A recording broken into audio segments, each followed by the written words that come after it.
Welcome to Booked, where two guys tell you about the books they're reading. I'm Rob Olson. And I'm Livius Nedden. This week's book is long awaited. So, a little bit of backstory. Rob and I found out about this in Minneapolis last year. Probably wasn't a huge secret then, but we were kind of told not to talk about it publicly. I'm sure we bragged about it vaguely on the podcast. Oh yeah, absolutely. Listen. We deal with a lot of writers, and there's a lot of vague comments and stuff. So we get to do it. We just do it on here, not on social media. So we've been waiting 14 months for this. Yeah. And it has finally arrived. Now, to be fair, it didn't arrive in our mailboxes, which is why you didn't see pictures of us holding this book up 2 and 3 months ago. Like you may have seen, half of Facebook that got advanced reader copies. We had to get ours the old-fashioned way by purchasing them. But we're going to try not to hold that against anybody while we're reviewing this book, I think, right? Yeah, not while we're reviewing the book. We'll hold it against them later Afterwards, and kind of quietly. Mongrels by Stephen Graham Jones hit the Kindles a week ago from when you're hearing this. And Rob and I jumped all over it. Very excited to get into this. Here is a little bit about... The guy feels like I've read this like 6 or 7 times. Here is the bio for Stephen Graham Jones. Born and raised in Texas, in Boulder, Colorado now, 43, Blackfeet. Into werewolves and slashers and zombies. Would wear pirate shirts a lot if I could find them, and probably carry some kind of sword. Yeah. That's all you got for definitely, that? Yeah, that's definitely a Stephen Graham Jones bio. Here's a little bit about the book, Mongrels. A spellbinding and darkly humorous coming-of-age story about an unusual boy whose family lives on the fringe of society and struggles to survive in a hostile world that shuns and fears them. That's one big, long sentence right there. He was born an outsider like the rest of his family, poor yet resilient. He lives in the shadows with his Aunt Libby and his Uncle Darren, folk who stubbornly make their way in society that does not understand or want them. They are mongrels, mixed blood, neither this nor that. The boy at the center of the mongrels must decide if he belongs on the road with his aunt and uncle, or if he fits with the people on the other side of the tracks. For 10 years, he and his family have lived in a life of late-night exits and narrow escapes, always on the move across the South to stay one step ahead of the law. But the time is drawing near when Darren and Libby will finally know if their nephew is like them or not. And the close calls they've been running from for so long are catching up fast now. Everything is about to change. Hey, what is the kid's name in this story?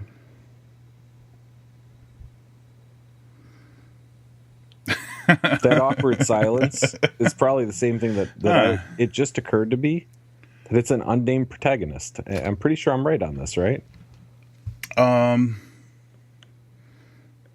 It is because, and we can talk about this later, but stylistically, in different chapters, he's called different things, like the prisoner, the hitchhiker, things like that.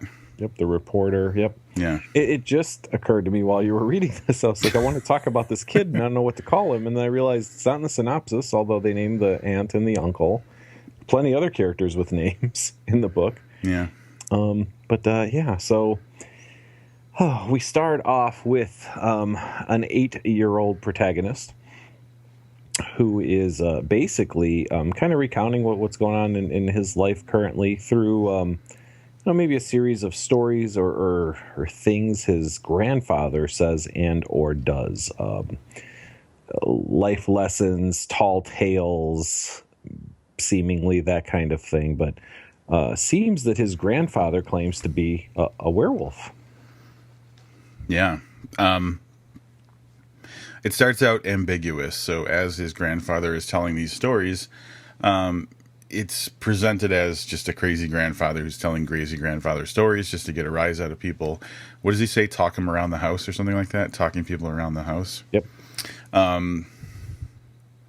But it's kind of tongue-in-cheek. You don't really think it's actually like he's claiming to be a real life werewolf. But as the grandfather stories go on, it becomes less vague and more specific. And so you start to think, hey, maybe he is just actually talking about being a real werewolf. Yeah, so it doesn't take us long into the book to get to the fact that, Yes, some of those stories are true. Maybe some are a little embellished, but the werewolf stuff is definitely true. As our young protagonist finds out very early on at the age of 8 or so. And then we have kind of a weird progression in this book because it kind of time jumps back and forth a little bit, but from a really kind of weird small time frame. Mm-hmm. So it goes from 8 to like 13, back to 8 to like 14, back to 8 to like 14, back to 8 to like 15. I mean, it's kind of we see the kid at 8 and 9, and those portions are told third person. Although you still get the feeling, you still get the feeling that it's the narrator telling you this, but that's kind of what we talked about, where in those particular throwback chapters, we'll call them, or I'll call them, I guess, Rob call him whatever he wants. He refers to himself as whatever thing he's feeling and or doing at the time. So at one point, he's the journalist, I think is what it was. Maybe it's not the reporter, but yeah, at one point, he is kind of describing himself as a prisoner. And these are all kind of tongue-in-cheek, though the reporter or journalist one he was supposed to be interviewing a family member. So during that whole kind of flashback, throwback chapter, he's referring to himself as, and I forget, I think it was the reporter, because he's supposed to kind of get this story from a family member, Then we kind of move forward. But really, the vast majority of his book, 90-ish%, maybe a little less than that, he is fully aware that he is part of a family of werewolves. But he has an interesting issue because he might be a late blooming werewolf, or he might not actually have gotten that particular gene or the blood, as they call it in this. So he's not really clear on if he's ever going to be a werewolf or not. Yeah, there's going to be a lot, I think, to talk about the way the book is structured, but picking up from Livius's point, the lore that you pick up is that, for the most part, you have your first kind of transformation as a werewolf, usually in your early teens. I think both Libby and Darren said theirs was around the age of 12. So a lot of this book takes place where our main character is beyond the age of 12 and wondering if he's ever going to become a werewolf. And you also discover throughout the telling of the story that just being born from someone who's a werewolf doesn't necessarily mean you will be one.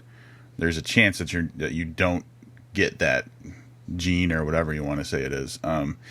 So there is like rock solid uncertainty. Like there is no guarantee that at some point he's going to transform, but he's growing up and living his life with these werewolves, and these are the only people that he cares about and admires and looks up to. So of course he wants to experience that, but maybe not everybody wants him to. Maybe, I know that his aunt kind of is thinking that if he doesn't have that werewolf thing going on, that maybe he can have a chance at living a more normal life. So it's a story about a kid growing up, and he wants to be like his role models, but some do, and some, there's like a back and forth about whether it's a good thing, because one thing you learn very quickly and is emphasized throughout the book is that the werewolf life is not glamorous or money filled. It's basically kind of shitty. It's going from place to place, hiding, running, never having money, losing jobs,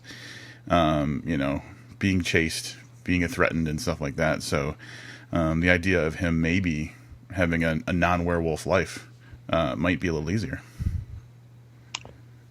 Yeah, one of the things that was done brilliantly, one of quite a few things that was done very brilliantly, is it seems that of late, and I'm not going to say this is across the board, so I don't need anyone to correct me on this, but a lot of the bigger vampire and werewolf fiction always has this kind of convenience of, there's a lot of money, and there's, we're kind of in this place and we've totally set up protection for ourselves, and we have these great disguises or whatever, personas that that's definitely not in this book. This takes a super being, a supernatural being, I guess, and turns them into kind of the gypsy transient type thing, and it's There's a lot of things we learn all werewolves do, and all werewolves go from place to place, and they basically have to stay, in the southern states to avoid things like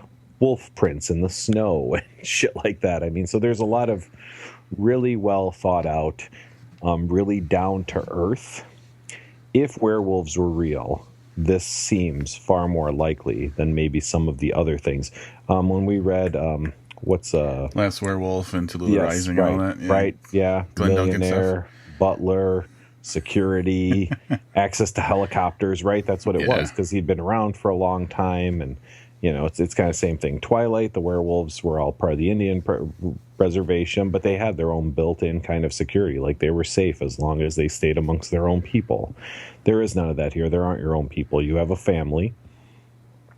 Basically the people in your immediate vicinity that you live with, and that's it. And it seems to me that at least that was in this book. And I believe at one point he said it, the movies have it all wrong with packs. Really, it's just about your blood family. Yeah, and the cool thing that does is, first of all, it takes away all, I guess, worldly power from them, and all their power comes from within. And so, first of all, you see, it's all about survival, and so you see how a werewolf can endure, and how they adapt to survive and everything like that. But it brings about a whole lot of pride as well, where, like, if they'll come on a quote. I have a great quote that I don't have handy right now about there's this one thing that happens throughout the book where our protagonist, if someone says something about him or one of his family, or they say something about themselves where it's like, I'm this or they are that, in his mind, mentally, he corrects them to no, I'm a werewolf, or no, they're a werewolf. And there's a lot of, like, that's the only thing really that he really holds on to, is that the thing that makes him and his aunt and uncle what they are is the fact that they're werewolves. So they lose all their, societal power, social power, but they have all the power of, like, the pride of being family and being werewolves, which is kind of neat. In some cases, and I don't have anything that comes to mind immediately, but I know I've seen movies, and I don't know if we've read any books, but it's almost like, kind of country of origin pride. Yeah. You know what I mean? But interestingly enough, I just realized that there was none assigned to them. They don't, you know what I mean? They're not Irish or Polish or Hispanic or Indian, or, which again, it's kind of a trope. Usually you have a country of designation if you're a werewolf. I mean, in most things that I remember seeing and or reading, there's kind of the ethnic slant to that. So yeah, interestingly enough, being a werewolf is what you are. It's there's so many good things about this book. Because not only do we find out that you're a werewolf, but I mean, some of the most basic things, and some of it goes into spoiler territory. There's some brilliant stuff. This might be, you guys may get I don't remember, what are we calling spoiler talk? Yeah, spoiler talk episode after this, because there's really some great stuff in here that transcends the genre, I guess. There are I don't think that Jones painted himself any easy outs in this, and I know he's very, very passionate about werewolves, and I'm sure that this has been, building inside him, and that this book has been writing itself for a long, long time. But I can't think of, and you know what, and I love supernatural fiction. I've seen all the werewolf movies. I don't know if I've seen all of them, but you get what I'm saying. I'm very familiar with it. I don't think there's one stone he left unturned through the course of this book. Like, where he has addressed every single thing that's ever been said about werewolves, or at least said in a authoritative enough way, through a movie or a book or something, that, that wasn't addressed either as a truth or a not truth, but then given a very solid explanation. Yeah. I'm with you on that. He's thorough about, and that's the thing, like you said, transcends, and it seems like every book we read from him takes something and does something with it that no one's done before, and this is no exception. Probably, I don't know how far we can talk about story. We've kind of set up the story as best we can, right?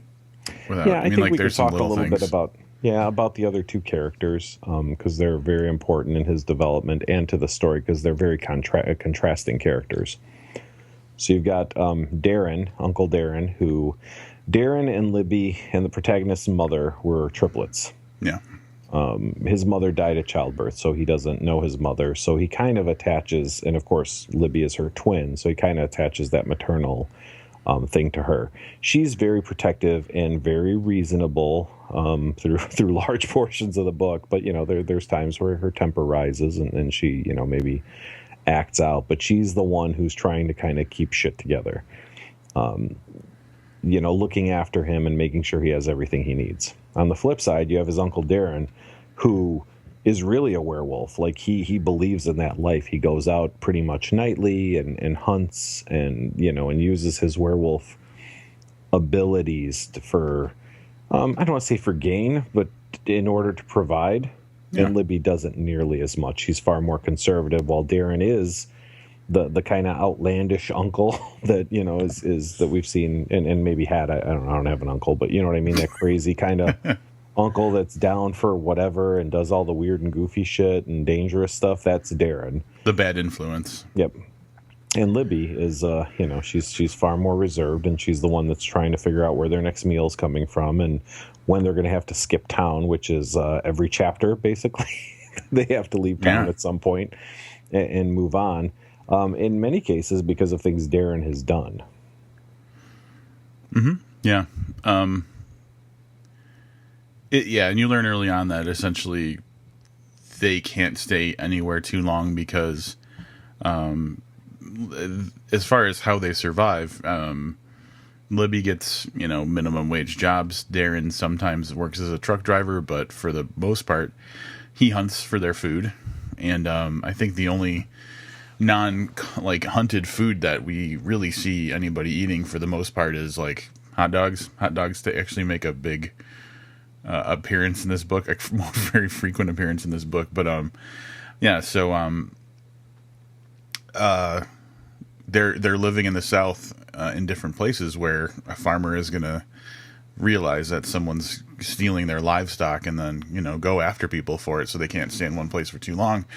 Because they'll get found out, they're the new people that, aren't part of the society, and suddenly all this cattle goes missing or whatever, things are going to add up quickly, so they don't stay in one place for too long. Or, Darren might freak out and go and cause some ruckus somewhere, and then they have to just up and move in the middle of the night, so kind of a frequent thing. It's not always Darren, though. Sometimes Libby gets up to some trouble, too. Yeah, she does, but like I said, hers is almost always reactionary. Yeah. Darren just kind of is reckless, maybe. But Libby, reacts poorly to things at times. But we're also driven to believe that, there are things that are catalysts for the wolf coming out. So anytime someone feels threatened or whatever, it's far more likely that there's a transformation. If there's a transformation, somebody's getting fucked up.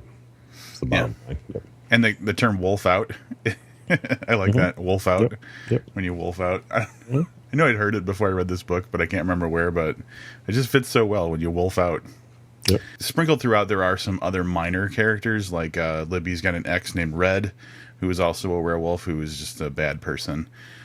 He makes an appearance from time to time, and so basically everywhere they go, either it's just kind of a vignette of their lives in this existence, or they meet and interact with, a little person here or there. At one point, our protagonist gets something resembling a girlfriend when he's in his high school years. And so there's a chunk of the book that has to do with that. And that's actually probably one of my more favorite parts of the book is the when he meets a girl. I think that was pretty good. But some of the more fascinating things to me are the way that the story is told. So is it okay if I kind of transition to that? Because I got a couple thoughts. Sure, absolutely. I have some thoughts on this as well. So we start out, like we said in the beginning of this review, talking about how the grandfather is telling, what sound like outlandish stories, but as time goes on, they become more and more, less and less crazy, I guess, and more like, oh, he's actually not kidding. And that's the tone of the whole book. It's essentially, when the grandfather is not in the picture, Darren, for the most part, takes up in what's basically the telling of, like a verbal history. Like they're teaching our protagonist the lore of werewolves through stories, and there's a lot of reflection and thought about like how this verbal history is told. And this book that we're reading kind of ends up being the printed version of a lot of that verbal history. Yes, absolutely. It's I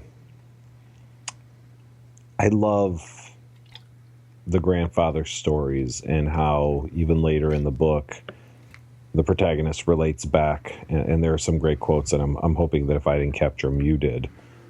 There's one that jumps out, and I don't know if I have it marked, but even was it something about even when he was telling lies, he was telling the truth? I have that one, yeah. Yeah, I mean, just brilliant stuff in there. But yeah, this goes back a little bit to what I was saying. So a lot of the stories he's telling cover things like, can a werewolf turn a man into a wolf? That we've seen in other fiction and in movies. The other thing was, could somebody stop being a wolf? And all these things are addressed. And then they go as far as like the fact that werewolves always take their garbage out at night, because when somebody wolfs out, they would grab the first thing that looks like food, and like things like packaging and tinfoil could kill them when they transform back. Yeah. So from all the way from the big questions, right? Like, can they make another werewolf, down to, hey, you can't eat shit that's like, in certain packages and stuff that's in the trash because you'll end up hurt or dead. You know what I mean? But yeah, it is told in a series of vignettes. And maybe my only gripe about this book, and again, it's subjective. It's I think I would have liked maybe a more linear story. There was no there was no overarching threat throughout the book. You know what I mean? It was just them on the run, and it was a series of snapshots. And although there were different threats at different points, and you're wondering, hey, how are they going to get out of this particular situation or that situation? Although there were a couple of longer threads, it wasn't a novel so much as a series of interconnected stories. It's a coming of age story. The conflict is learning how to be a person. I understand it, and I knew that was likely going to be your comeback to that, which is fine. Like I said, it's totally subjective, and I'm not saying that this should put people off at all. As a matter of fact, I really like this book a lot, but there were times where I kind of felt that I would have liked to have seen kind of the more traditional linear version of Mongrels. Yeah, I could see why you would say that. But it is, yeah, it does have a lot going on, but in smaller bits. That's why you're saying vignettes, right? Just like there's a little story here, and then there's a story there, and there's a story about someone telling a story, as opposed to like an arc of a plot. It's interesting. You read the acknowledgments, right? Mm-hmm.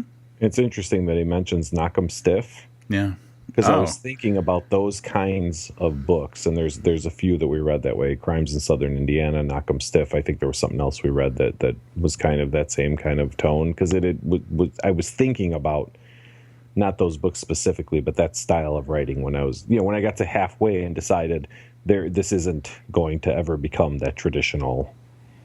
Right, it's more of a threaded short story collection. Yep. Yeah, that makes sense. Okay, I think that probably going into quotes is going to be the best choice, because you get the idea of the story, and it's more of a layout than like Livia said, kind of the progression of a plot. So we've told you pretty much what you need to know as far as that goes, but I think you're going to get a good idea of the tone of the book from some of the quotes that we have. So I'm going to bring mine up. I'll go ahead and kick it off because I mentioned this, and this isn't the exact quote that I mentioned earlier, so maybe Rob has this, but I'm going to take it now. All right, here's the quote to kind of exemplify some of the thoughts he has about his grandfather's stories. And it's one simple sentence: because all of my grandfather's stories were apologies. Yeah, that killed me, but also, yeah, absolutely, that's an amazing quote. And it ties right in with, I think this is what you were referring to. Chapter 7, The Lone Ranger. Darren was just like Grandpa, telling me one story, meaning another. Is that what you meant? Yep. The idea being like the story that he told, you get it, telling one story, meaning another. But like, also, this was his school was these stories that were being told. I thought was pretty good too. Mm-hmm. All right, this is from early on in the book, and this we talked about, and it's kind of a thread throughout. So I'm just going to give you the very short version of this. The modern world, it's custom designed to kill werewolves. There's French fries for one. And then it goes into this really long paragraph about how something as inane as French fries could actually cause a werewolf problems. Oh man, my next quote is gonna completely complement that. There's a lot of talk, especially at the beginning of the book, about like the things that are dangerous or deadly to werewolves.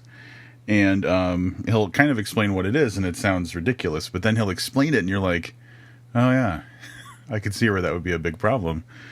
So it's obvious that Jones has done a lot of thinking about, like, what if I were a werewolf? What would be a danger to me? This quote's really fast, but I'll talk about it a little bit afterwards. Stretch pants are just as dangerous to werewolves as highways. So there's this whole crazy, ridiculous thing about stretch pants, and how like if you're wearing stretch pants when you wolf out, just really horrible things will happen to you, which you'll have to read the book to understand. But the highways one is really interesting, because if you're driving and you wolf out, like you turn into a wolf behind the wheel of a car, you don't have the required like motor skills or even like physical form to the drive ability a car. To grasp a steering wheel. Yeah, right. So like, no one's probably ever thought about that, but like if you wolf out behind the wheel doing 80 on a highway, that's pretty much the end. And stretch pants is one of the more hilarious, dangerous to werewolves. The entire paragraph that explains it was going to be my next quote, so I'm going to skip over that. Sorry, no, buddy. It's okay. No, not at all. So the Lone Ranger, Stephen Graham Jones and I have a phenomenal amount of things in common, quite possibly because we're the same age, but I see him on social media, and we love a lot of the same old bands, and I get the feeling, now I don't know, maybe this was a love for the Lone Ranger, or he was just forced to watch it, because I can tell you here, it was WGN on the weekends. The Lone Ranger might have been the only child-friendly thing to watch on a Sunday that wasn't like a political interviews or something like that. So there's a chapter entitled The Lone Ranger, and explains a little bit about how the Lone Ranger was a werewolf.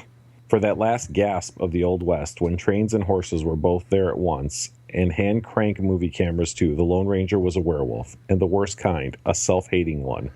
A werewolf who hunted down other werewolves, a werewolf too weak to just start with himself. Man, Jones, dude. Yeah, a lot of this spoke to me on a personal level. Like I said, because there are a lot of the same things that, Like, did you ever see The Lone Ranger when you were a kid? I mean, was that even... No, nope. I'm going to do this one before you get to it, because I have a story that goes along with it. The Chapter 6, Werewolves on the Moon, this is a flashback to when he's younger. I think he's in 3rd grade. And all the kids had to do drawings about what they want to be when they grew up. And he drew an astronaut, but that astronaut just happened to be a werewolf that was killing other astronauts on the moon. And he got in trouble for it, so Libby had to come in and talk to the teacher.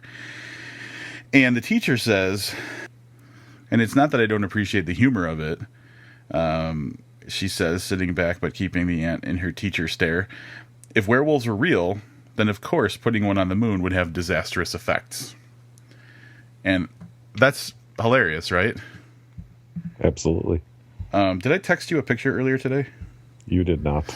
All right, we're going to pause while I text Livius a picture. So I'm going to say right now it is the middle of May, and that's when we're reading this book. And we just got this book last week, right? And we haven't had any previews of this book at all, right? No, sadly, no. No, we've been in the dark. We've known of it, but we've never seen it or anything like that. Now, I just sent Livius an image that's going to blow his mind. Wow. On February 7th, Rob Olson posted on Facebook, if a werewolf went to the moon, what then? Right? That's pretty impressive. Pretty proud of myself there, buddy. Yeah.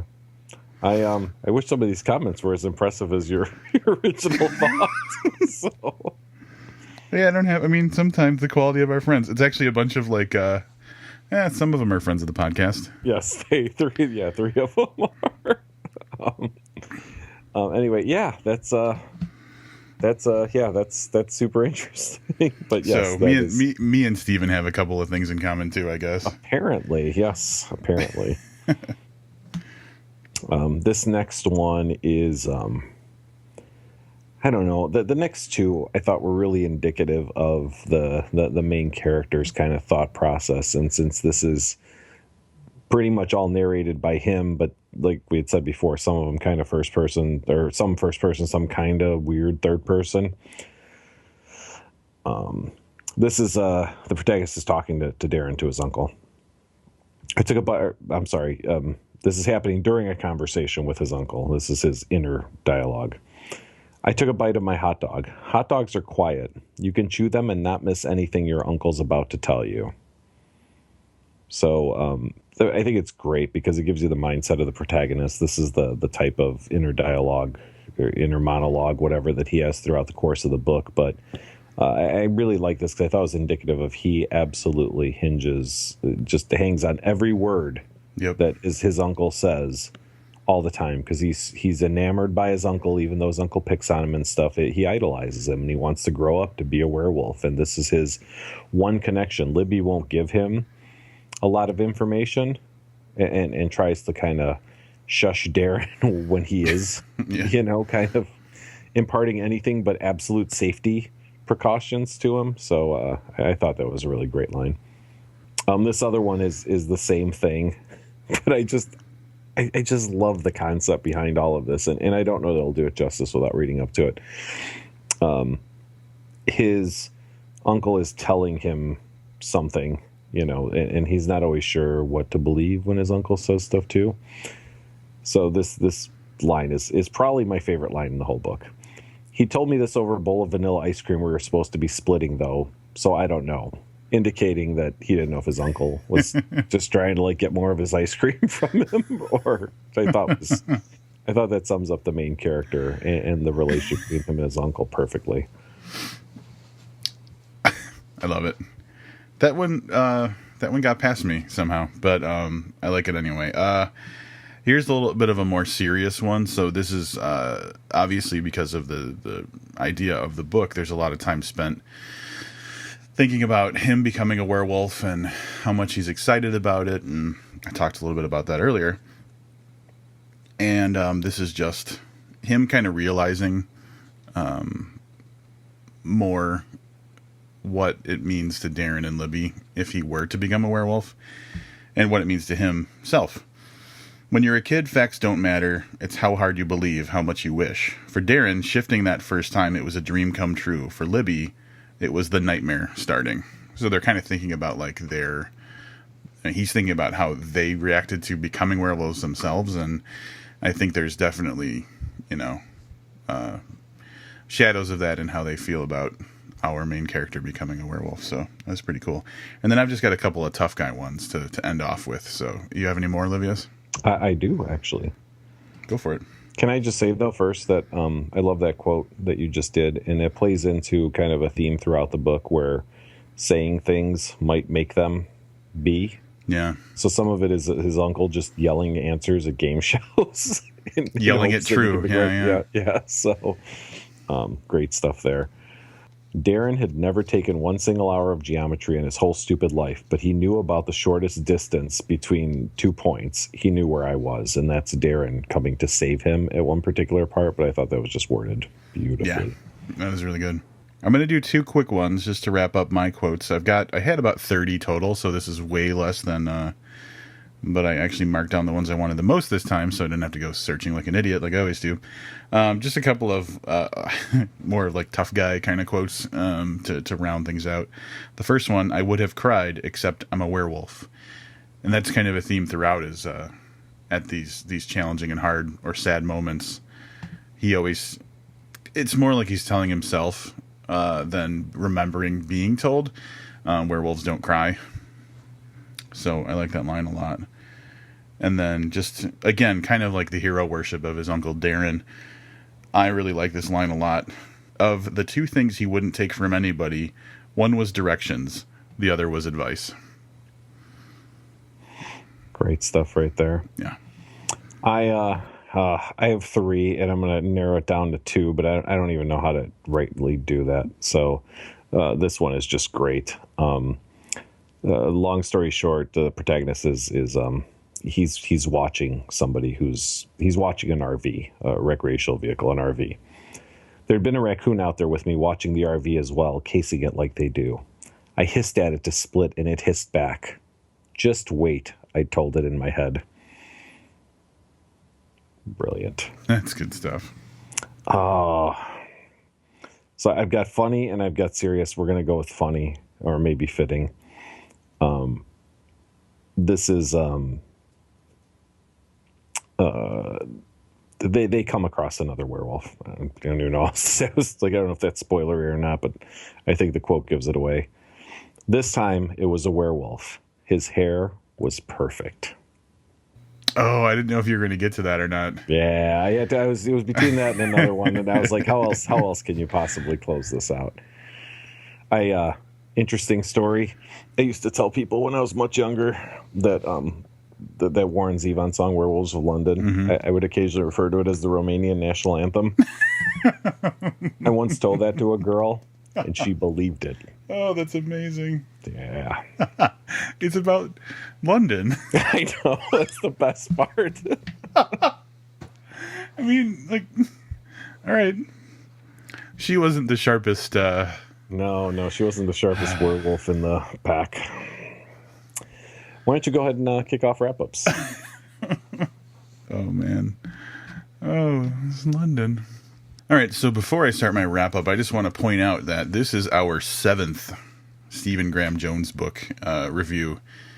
And that's insane, considering we've only been doing this for 5 years. But Jones has come out with far more than 7 books in the 5 years we've been doing this podcast. So we are actually kind of behind, even though that's a lot for one person. And he's got like 18 books. What does it say in his bio? It doesn't say. Oh, he's written like 18 books or something like that. It's crazy. So it's obvious that we're fans of Stephen Graham Jones. You know that we know him personally and everything like that. But there's no bias in these reviews because he's a damn good writer. I've liked everything I've read by Stephen, and I think that he has such an obvious love for whatever topic it is, love and curiosity for whatever topic it is that he's tackling, that when he does it right. Werewolves, werewolves appear in his bio, so this is probably one of the more front and center ones. Like, he did Not for Nothing, which was a detective novel, and that was more so that he, I think that I remember him saying something about how he wanted to understand how a detective novel works, so he wrote one, which is just blows my mind. But werewolves, I know, are a much more passionate topic of his, and he just did it so well. I like the coming of age approach. I like the kind of fractured timeline. I think that lends well to keeping us kind of guessing as well, and feeling transient, because there was a whole thing about this book is you were never in one place for too long, and we felt like we were never in one kind of age for too long. So I think that suited the way that the story was told, and I love how much you got into this, like I said before, like a verbal history, like a spoken history of werewolves, because that's all they ever had. And I don't know, the tone of the book was great. It was so emotional. Like, there was a lot of, it was this kid's life and all the uncertainties and all the good things and bad things that are happening to you when you're in your teens and stuff like that.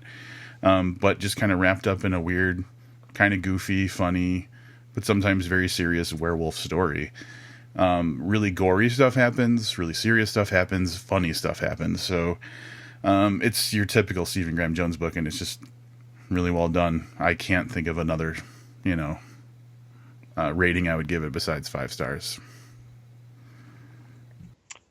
All right.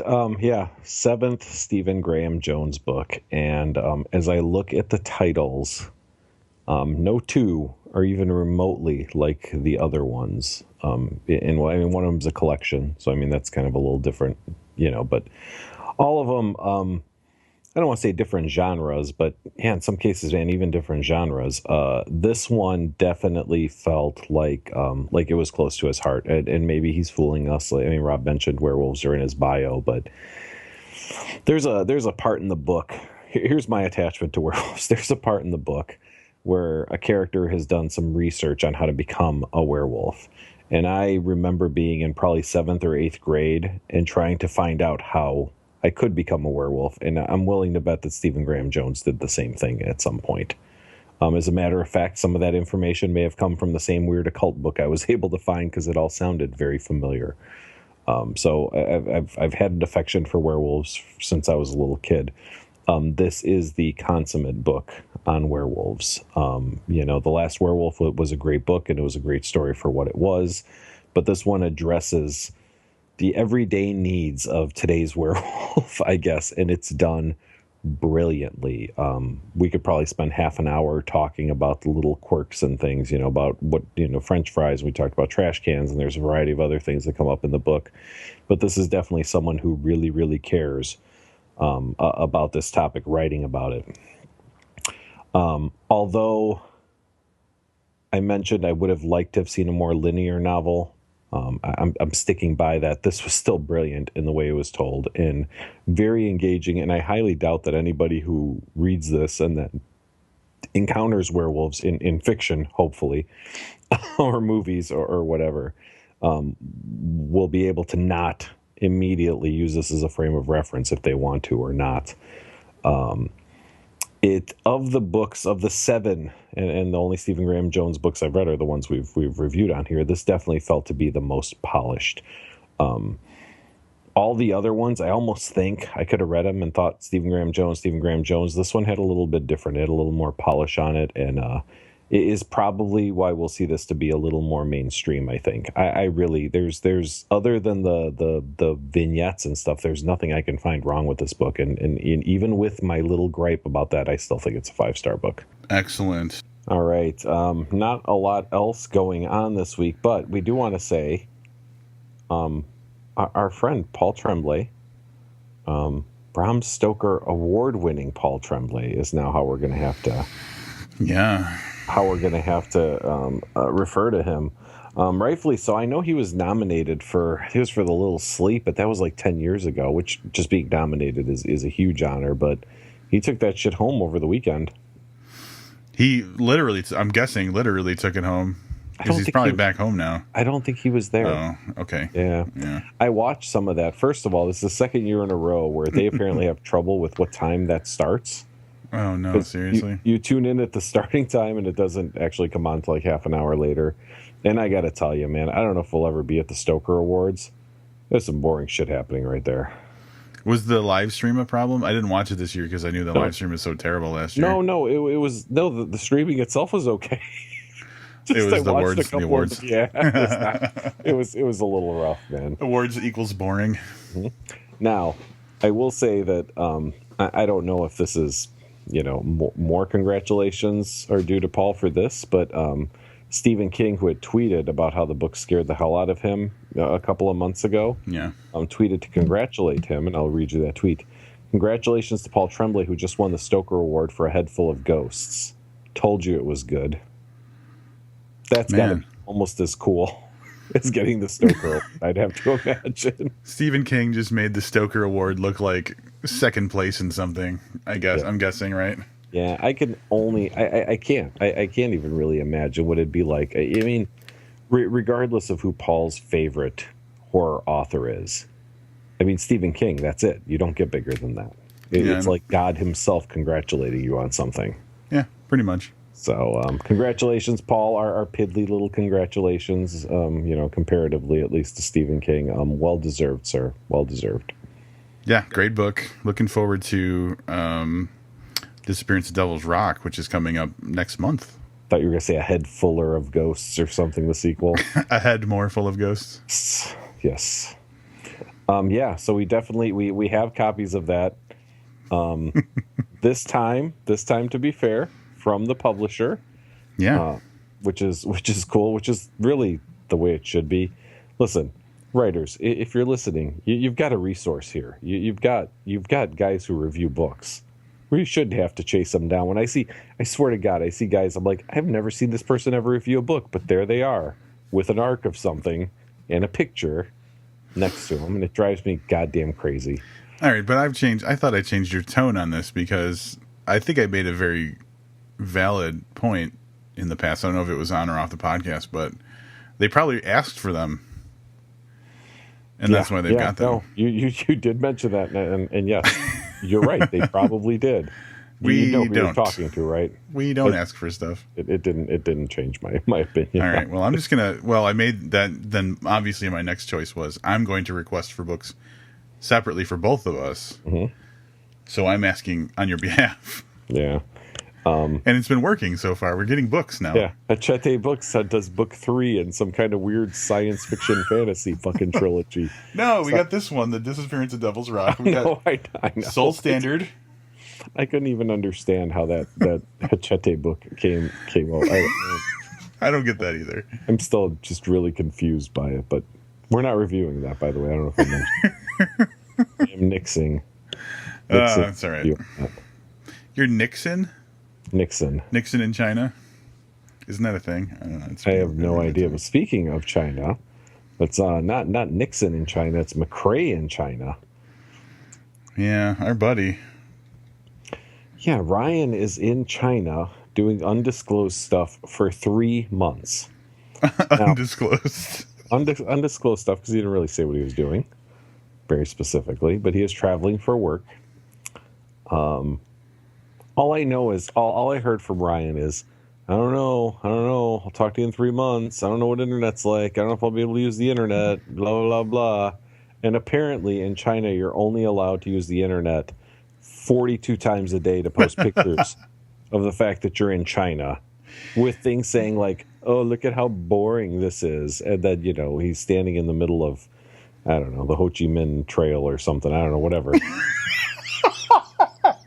Something to show off how he's in China. So I have now reported him to the Chinese authorities repeatedly.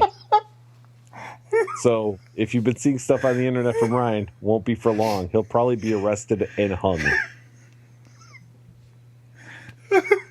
The Ho Chi Minh Trail. Yeah. That's probably where it was. Yeah, I'm guessing that's actually where it was. Yeah, China's not slowing that guy down because I have gotten a ton of text messages from him and pictures and stuff on social media. Apparently the only thing you can do in China is use the internet. Not much longer, I'm telling you. Some of the things that I've reported in the Chinese government for, we're going to need a new intern, man. Oh, no. You're like, he's taking pictures in bathrooms. Yeah, and then you know what? I got to tell you, I did see a little bit of rice in one picture, so that's fair. I have not seen him with any cheap electronics. There are no cheap electronics anywhere to be seen. Well, I mean, I don't want to reveal where he works, but I would be very surprised if there were cheap electronics. Well, listen, there's probably copies of the electronics from where he works available for 1/10 the price. It's made by the same 6-year-olds. Oh, damn. Yeah. All right. Ho Chi Minh Trail. I'm wondering if he's actually using what he learned from me about how to stop the suicide jumpers. Just moving them all to the first floor. He's implementing that while he's there in China. Yeah, I'm guessing that's... You're fucking crazy, man. Rob informed me before the podcast that China has the most population. I'm guessing. In the country. Yeah. And we decided that all they're doing is fucking over there. So I don't know what Ryan's doing specifically. But he was sent over as population control in general. Oh, well, there you go, then. He's trying to stop the people from killing themselves, but also stopping them from having so much sex. It's a really weird... Oh, well, you have to balance it out, right? Yeah. Because if one less dies, you've got to bring one less into the world. I understand now. Yeah. China, no joking aside, isn't China the country where you're limited to having one child? There was in the past Is that longer? a thing, and I believe that no longer exists. Yeah, going to be ramping up production on televisions. So. All right, well, congrats for getting to China safely, Ryan. And if you're listening to this, I'm glad you made it, buddy. If you're listening to this, let us know how accurate Livius is. Yeah, I'm pretty sure I nailed all of that. So. Did I tell you that I'm a YouTube sensation? No, not at all. Where can I find out more about this? I appeared in a testimonial video for This Is Horror's Patreon page. Very interesting. I saw that. There were quite a number of people, including Stephen Graham Jones, if I remember correctly. Yeah, he was the first on the video, and I was the second. That's all. Yeah, I'll be honest with you. I didn't make it much past you two. Yeah, you really don't have to tune in for much more than that. They were front-loading that one. They did not bury the lead. The heavy hitters were at the beginning there. Yep. Yeah, absolutely. I thought it was a very interesting thing to do. I'm a little sad that we didn't think of it first. Hey, it's the one thing we didn't think of first. This is true, because I did see that now you can listen to This Is Horror on YouTube. Yeah, I saw that. Which is interesting. Yeah, with their latest episode, right? Yep. I saw there was a post about it. I don't know if it was the one that's coming up or if they've already put one out, but I did see something about it online. Yeah, they got one up. Yeah, sounds like something we did recently. Listen, even though you can listen to our podcast on YouTube, I don't fucking understand why you would. I'll be really honest in front. I think we should be there, but I really don't understand. If you're on YouTube, why aren't you just on iTunes or Stitcher or the website? Like, I don't understand the point, but apparently other people are doing it, so yeah, we should be too. Yep. So, if you want to see 26 seconds of me talking about why This Is Horror is great, you can watch the first minute and 10 seconds of that video. It's 8 minutes long. It's too much, but me and Steven say some good stuff, and then you can just kind of head over to the booked YouTube and watch me talk about something else. I don't know. Oh, and in case you missed it earlier, we did too. Rob, what do you think? 10, 12 minutes of spoiler talk about this episode, about this book about Mongrels over on our Patreon. That's accessible to you if you are a contributor at the $5 level per month. So if you're at $2 or $3, just up that a little bit. If you're not a contributor at all, well, why not? So go support your favorite podcast, assuming that's us. And if not, just support us. Patreon.com/booked. We appreciate you guys. Yeah, and we're getting dangerously close to the t-shirt level, which I believe is if you're pledging $10 or more a month, you get our t-shirt once we hit the $225 per month goal. And we're very close. We're less than $20 a month away from that. So we could be making t-shirts very soon. I'm dying for it. And I'm going to thank you guys who aren't contributing, because I have not had to do the work in getting the t-shirts made, which I thought was going to be in, February? And here it is, creeping up on June. I'm going to say, though, that I might have to up the ante at some point and just decide to start walking around shirtless until we start getting more Patreon money. I thought you were going to say you were just going to donate money to Patreon to get the shirts made. I was like, that's not how this works. No, I won't do that. I'm not crazy. All right, next week, interlude episode coming up. And I feel kind of comfortable in saying that maybe before you hear an interlude, there might be just kind of like a YouTube hangout happening. Kind of comfortable, yeah. Depending on how quickly you get that room set up. That's very true. So my booked studio has been under construction for, 2 months now. Mostly because I'm way too lazy to move all the shit around in there to get it set back up. So this podcast is coming to you live from bed, basically. So I did have someone else tell me today, so you guys meet up somewhere and do that? And I was like, oh no, we've only ever been in the same place 3 times and in the same room only twice doing this. Yeah. People do still think we sit across the table staring lovingly at one another while we do this podcast, which is awesome. I love that we can pull that off for people. Yeah, to be fair, I am staring lovingly at that Christmas picture that you sent us that one year. Of course you are. I'm staring at the screen. You're watching K-pop. I'm watching K-pop. Or K-dramas, I'm sorry. Yeah, so Rob earlier, and this wasn't on the podcast, he goes, oh, hey, I got to send you a text message. Do you have your phone close to you? I was like, how else do you think I get through this podcast? So, yeah, I've got my phone close to me. That's how it works. All right. Until next time, I'm Livius Nedden. And I'm Rob Olson. Keep reading.